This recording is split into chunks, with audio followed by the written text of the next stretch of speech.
Lecture du mercredi, puisqu'on est bien mercredi, Amour Bovy est déjà là, fidèle au poste et au rendez-vous. Et ce matin, vous nous parlez d'un recueil. Le titre c'est Car j'étais une fille. Et c'est de Laetitia Médicet Sédégan.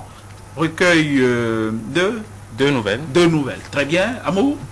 Voilà, c'est exact, Winner. Laetitia Médicet Sédégan, Car j'étais une fille, suivi de La guerre des conservatrices, édition edilivre.com. C'est un recueil de deux nouvelles et moi je note déjà deux choses avant d'aborder véritablement le sujet. C'est que l'auteur est assez jeune, en tout cas ce qui est assez rare, surtout lorsqu'il s'agit de femmes qui écrivent chez nous.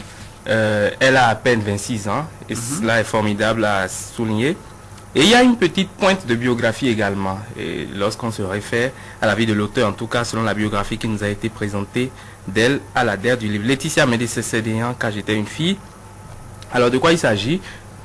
On fait également une autre remarque à ce niveau, c'est qu'il n'y a pas véritablement de renouvellement de la thématique en parlant de littérature.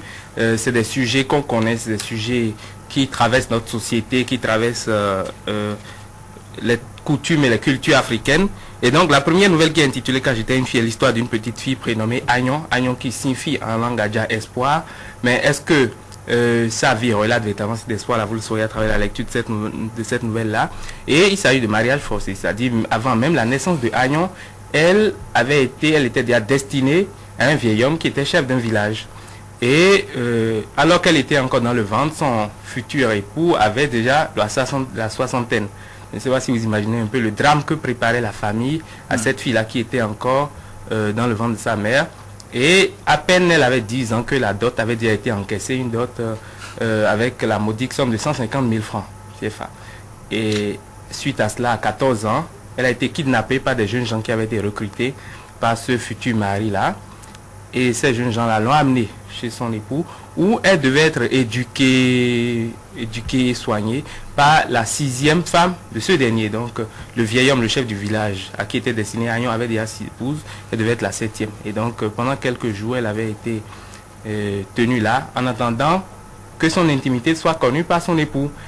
Mais le mariage n'a pas pu être consommé, n'a pas pu se dérouler dans la mesure où sa mère l'a aidé à s'évader. Et après cette évasion-là, on pourrait croire que c'est la fin de son chemin de croix, mais non. Elle a été conduite en ville auprès d'une tante où elle devait poursuivre sa scolarité. Mais là, c'était également une situation de maltraitance d'enfants. Et donc, Agnon n'a pas eu le parcours qu'elle espérait. Mais comment elle va pouvoir s'en sortir, ça vous le saurez à travers la lecture de cette nouvelle. Et la guerre des conservatrices, c'est décision qu'il s'agit. Vous savez, les décisions sacrées d'énormes drames. Et il y a deux camps dans un village. Il y a deux camps, il y a les pros et les contre. Et cela finit par un drame dans la mesure où les deux leaders véritablement du pro-excision ont perdu leur fille le jour même de la grande cérémonie. Donc voilà, c'est un recueil qui mérite d'être découvert. Laetitia Médicet Sédégan, Car j'étais une fille, suivie de La guerre des conservateurs. Car j'étais une fille, c'est un sort, c'est un destin de fille.